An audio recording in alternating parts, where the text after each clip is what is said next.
Une chambre magmatique mortelle bouillonne sous l'Italie. Des milliers de tremblements de terre frappent la région de Naples depuis des mois et le gouvernement vient seulement d'annoncer des plans d'évacuation massive des quelques 4 millions d'habitants.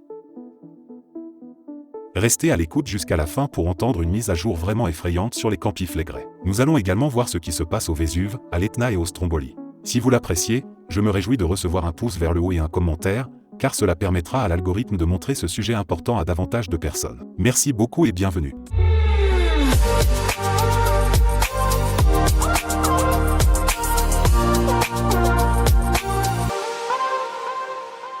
Les Campi Flegrei mettent les scientifiques en émoi depuis des mois.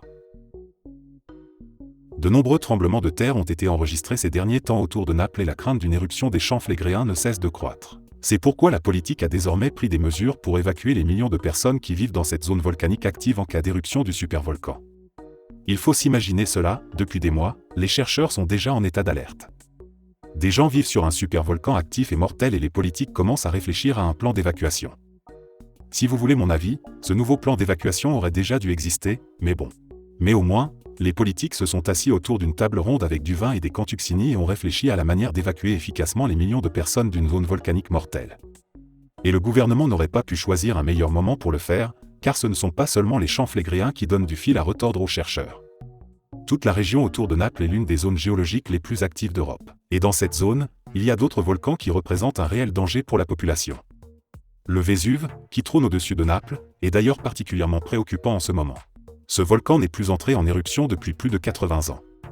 Et les chercheurs sont donc un peu tendus à ce sujet. Thomas Walter, de l'Institut allemand de recherche géologique, explique ainsi « La population là-bas vit sur un volcan actif ou en fait dans la tenaille entre deux volcans actifs, qui sont le Vésuve et les Campi Flegrei.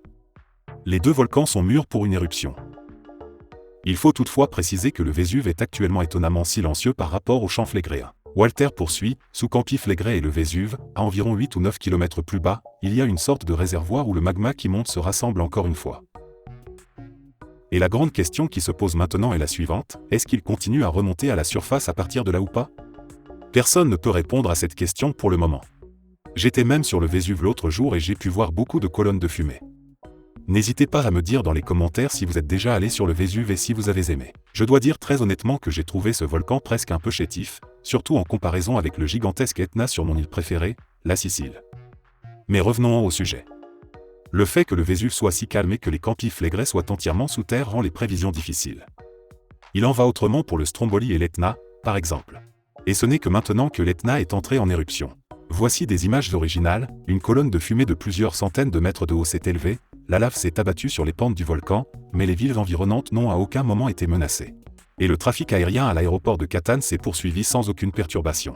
Les volcans siciliens entrent régulièrement en éruption et projettent de la lave incandescente dans l'air. Ce qui est effrayant est en réalité un spectacle naturel super fascinant et vous devriez absolument aller y jeter un coup d'œil. Sur les îles Lipari, vous pouvez par exemple réserver une excursion en bateau le soir jusqu'à l'île de Stromboli et voir le volcan briller dans l'obscurité depuis le bateau. C'était vraiment une expérience unique, mais je m'égare encore une fois, j'ai un peu la nostalgie. Italia mi manchi. Quoi qu'il en soit, ces éruptions ne sont pas seulement une bénédiction pour le tourisme, mais aussi pour les chercheurs, car ils peuvent ainsi collecter toutes les données et faire de bien meilleures prévisions sur les éruptions futures. Walter dit à ce sujet. L'Etna entre en éruption 2 ou 3 fois par an et on a un énorme catalogue sur lequel on peut regarder en arrière. En cas de changement d'activité, on peut très rapidement regarder comment cela s'est passé dans le passé et en tirer des modèles toujours améliorés pour les prévisions. Et c'est justement de tels catalogues qui font défaut dans les champs flégréens. La dernière grande éruption a eu lieu il y a 500 ans et les chercheurs ne disposent donc aujourd'hui d'aucune donnée de mesure leur permettant de se préparer à une prochaine éruption. Et le Vésuve aussi est pour ainsi dire silencieux, ce qui rend les chercheurs un peu inquiets. Comme nous l'avons dit, le volcan n'est plus entré en éruption depuis 80 ans, alors qu'auparavant, il entrait en éruption environ tous les 12 ans. Et maintenant, le cratère est calme depuis 80 ans. Bien sûr, il y a toujours des phases d'activité accrue et des périodes de calme, mais tout cela est tout de même très inhabituel. Et celui qui est pessimiste voit sans doute déjà comment une énorme chambre de magma sous Naples continue à se remplir et qu'un jour la bulle éclate et que les champs flégréens et le Vésuve explosent. Ce serait un scénario absolument terrifiant, car la région de Naples serait recouverte de lave en quelques minutes et deviendrait une deuxième Pompéi. Et c'est pourquoi il est extrêmement important de planifier dès aujourd'hui comment cette région densément peuplée peut être rapidement évacuée. Or, tous les plans d'évacuation déjà disponibles sont complètement dépassés et ne correspondent plus du tout à la situation actuelle. C'est pourquoi le gouvernement vient de publier un décret Campy-Flegrès qui énumère de nombreuses mesures préventives et renouvelle fondamentalement les plans d'évacuation de masse. Après que la région de Pozzuoli a été frappée par des centaines de mini-séismes au cours des dernières semaines, les maisons privées doivent être contrôlées en premier lieu afin de s'assurer qu'aucun dommage grave n'a été causé et que les gens peuvent continuer à vivre chez eux en toute tranquillité. L'activité sismique sera bien sûr surveillée de près et documentée. En outre, les plans d'évacuation doivent être révisés, car ils sont complètement dépassés, et des plans d'urgence doivent être élaborés pour les hôpitaux. Le maire de Pozzuoli, Luigi Manzoni, déclare : « Nous allons mettre à jour les voies d'évacuation et nous travaillons avec une équipe d'experts sur un plan d'évacuation. » On peut également lire dans différents journaux locaux que les hôpitaux de la région doivent commencer dès maintenant à effectuer des tests d'évacuation afin de pouvoir agir rapidement en cas d'urgence. Et une carte des bâtiments exposés à un risque sismique est encore totalement absente de ces plans obsolètes. Et ce, bien que la zone soit placée en alerte jaune depuis 2012. En cas d'alerte orange, les plans de transfert se mettraient en place. Les hôpitaux devraient transférer les patients, les détenus des prisons devraient être transférés vers d'autres lieux, les biens culturels devraient être sécurisés et les habitants seraient invités à quitter leur domicile.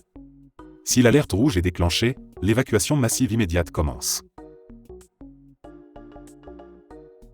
Et dans une région comptant environ 4 millions d'habitants, cela pourrait se terminer par un chaos absolu aux conséquences désastreuses. C'est pourquoi il est bon que la politique agisse enfin et s'exerce à la situation d'urgence. Nello Musumeci est ministre de la Protection civile et il souligne une fois de plus que les évacuations ne sont effectuées qu'en cas d'extrême nécessité. Les autorités locales de protection civile recevront à l'avenir davantage de moyens pour pouvoir intervenir rapidement et sensibiliser la population à l'avance. Heureusement, il y a aussi un peu de levée d'alerte. Le volcanologue en chef de l'Institut national italien de géophysique et de volcanologie, Giuseppe Mastro Lorenzo, déclare : « La bonne nouvelle, c'est que nous n'avons aucun signe d'augmentation du magma.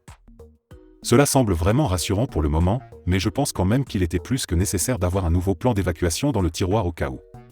Je vous tiendrai en tout cas au courant et je me rendrai moi-même à Naples en janvier pour réaliser un documentaire détaillé sur les Campy-Flegrès, vous pouvez déjà vous en réjouir. Si quelque chose se passe d'ici là, je vous tiendrai également au courant, mais cela ne sera possible que si vous vous abonnez à ma chaîne. D'après les statistiques de YouTube, je sais que plus de la moitié des spectateurs ne suivent pas du tout la chaîne. Mais cela m'aide énormément, c'est absolument gratuit et vous ne manquerez plus aucune nouvelle vidéo. Et surtout pas non plus la documentation que je produis. Alors, tous ceux qui ne l'ont pas encore fait, appuyez sur le bouton d'abonnement. La Terre ne bouillonne pas seulement sous l'Italie, mais aussi sous l'Islande. Un volcan pourrait y entrer en éruption toutes les minutes. Un village entier a déjà été évacué et j'ai résumé pour vous les faits les plus importants et cherché des images originales spectaculaires du sol déchiré. N'hésitez pas à cliquer pour tout savoir sur cette expression. Et si vous voulez soutenir mon travail et acheter des cadeaux de Noël galactique, ne manquez pas de visiter ma boutique Astro. Sinon, je vous dis à la prochaine vidéo. Au revoir, les amis.